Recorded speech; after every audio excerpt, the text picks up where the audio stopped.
Bonjour à tous et à toutes. Pour cette première vidéo pédagogique, nous allons nous intéresser à un groupe de rock irlandais que vous connaissez tous, U2. Pour chaque chanson, mon but étant de vous faire partager ma culture musicale en alliant deux domaines, la musique et l'histoire de la chanson. Il est toujours intéressant de savoir dans quel contexte la chanson a été composée.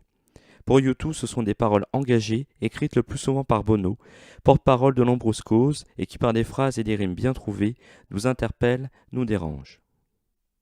Passons au premier titre, Sunday Bloody Sunday. C'est un morceau qui est joué à un tempo de 103 battements par minute avec une mesure à 4 temps. On pourra noter que la chanson commence par un battement de tambour militaire et une partie au violon électrique. Le son distinctif de la batterie a été réalisé par Larry Mullen Jr. en bas d'un escalier afin de produire une réverbération plus naturelle. The Edge répète ensuite des arpèges avant d'enchaîner un riff, suivant une progression d'accords en si bémol mineur, ré bémol majeur, sol bémol majeur. Cela crée l'accord en mineur du morceau, et pendant que la chanson avance, les paroles et la guitare deviennent de plus en plus intenses. Le coup de grosse caisse sur chaque battement donne le schéma structurel de la musique jusqu'au premier refrain, au moment où Adam Clayton arrive avec sa basse.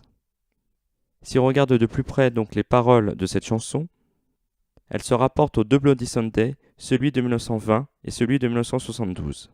La chanson prend le point de vue de quelqu'un qui est horrifié par le cycle de violence dans la province. Bono réécrit les paroles initiales de The Edge, tentant de comparer les deux événements au dimanche de Pâques. Sunday Bloody Sunday se termine par un appel au peuple irlandais, leur demandant d'arrêter de se combattre et déclare le victorieux Jésus gagnant sur le dimanche, le sanglant dimanche.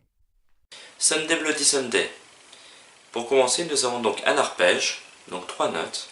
Je vais vous le jouer.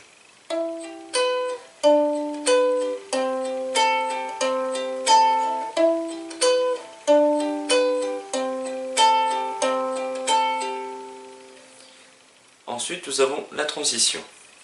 Donc nous avons comme accord un sol,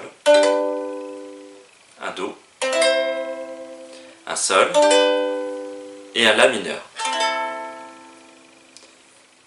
Une fois que nous avons vu cette étape-là, nous rentrons dans le vif du sujet avec ce fameux riff que tout le monde connaît, assez rythmique, donc qui est assez simple aussi.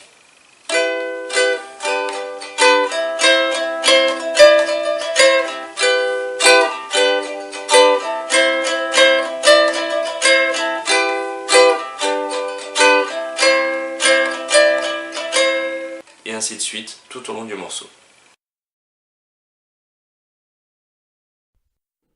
Le deuxième morceau que nous allons voir est One. Durant l'enregistrement de Achtung Baby, des tensions au sein du groupe naissent au sujet de la direction à prendre pour l'album. Bono et The Edge sont pour une exploration musicale dans le domaine de l'électronique et de la danse, au contraire de Larry Mullen Jr. et d'Adam Clayton. Cela donne l'inspiration au groupe pour écrire One, changeant par là même le point de vue du groupe sur le reste de l'album et apportant une nouvelle touche d'optimisme sur les compositions que le groupe a enregistrées. Quittant Berlin sur cette note d'espoir, le groupe se sent alors capable de finir le reste de l'album à Dublin.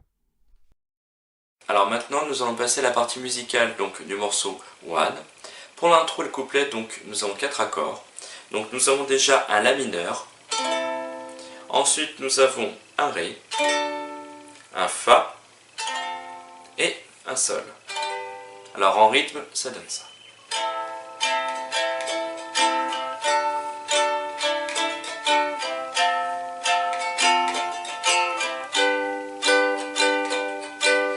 Alors maintenant nous allons voir le refrain, donc pareil.